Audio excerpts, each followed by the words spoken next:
Macron va te manipuler avant les élections de 2027. Écoute bien cette vidéo parce que c'est extrêmement grave ce qui est en train de se passer en France. Alors, pour ceux qui n'ont pas suivi, il y a donc une interdiction des réseaux sociaux aux moins de 15 ans qui va être mise en place à partir du 1er septembre. Mais derrière cette fameuse interdiction des moins de 15 ans, qui n'est autre qu'une diversion, il y a une obligation d'authentification en ligne qui va être faite au même moment. C'est-à-dire que n'importe quelle personne qui ira sur des réseaux sociaux comme Snapchat, TikTok, Instagram, Facebook, etc. devra, par une application tierce, prouver son identité avec sa carte d'identité. Et tout ça à moins de 9 mois des élections présidentielles de 2027. Vous trouvez pas le timing un peu louche, vous? En fait, ils ont fait passer une loi qui, soi-disant, va protéger les moins de 15 ans, ce qui est une aberration totale parce que tous les gamins vont contourner avec des VPN, etc. Mais derrière cette loi, et personne n'est au courant, vous allez tous devoir donner votre carte d'identité à partir du mois de septembre. Et pourquoi cela est un levier pour le parti politique qui est en place actuellement? Tout simplement parce qu'il va pouvoir manipuler clairement l'opinion publique à travers les réseaux sociaux jusqu'aux élections. Et oui, car toute voix dissidente qui, en gros, n'irait pas dans le sens de la Macronie pour les élections de 2027 pourra être identifiée immédiatement par la Macronie pendant la période des élections présidentielles et pourquoi pas être restreint de tout contenu. Par différentes pressions, par différentes restrictions.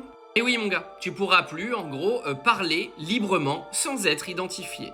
Alors très bien, moi en tant que créateur de contenu, je vous avoue qu'à la base ça m'arrange parce que toutes les menaces de mort que je reçois seront identifiées immédiatement et donc mis en justice.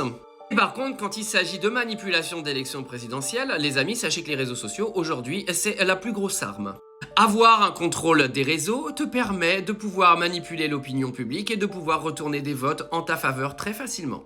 Il suffira de faire en sorte que les voix dissidentes soient éteintes et de faire en sorte de balancer une sorte d'armée numérique sur les réseaux pour pouvoir faire une propagande absolument horrible pour la Macronie pour 2027. Je tiens à rappeler que cette fameuse propagande des réseaux, le Paris Saint-Germain l'avait utilisée à une époque pour ses propres intérêts. Alors avec aujourd'hui un contrôle des identités, je peux vous dire que pour la Macronie, les gars, c'est du pain béni.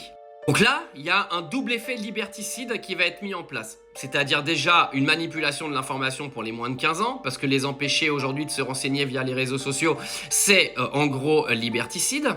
C'est pas au gouvernement de faire ça, c'est aux parents tout simplement. C'est pas au gouvernement de décider si des enfants de moins de 15 ans doivent aller sur les réseaux ou pas. C'est un rôle éducationnel, ce n'est pas un rôle gouvernemental. Mais le pire, c'est qu'en gros, cette loi qui va en gros, toi, t'espionner toute la journée pour savoir ce que tu fais sur les réseaux, là, c'est la plus grosse loi liberticide qui a été mise en place depuis la pandémie.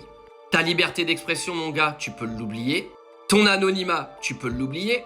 Maintenant, ils vont savoir ce que tu fais, où tu vas, ce que tu dis et ce que tu écris à tout moment de la journée. Mais ça, faut que tu sois au courant.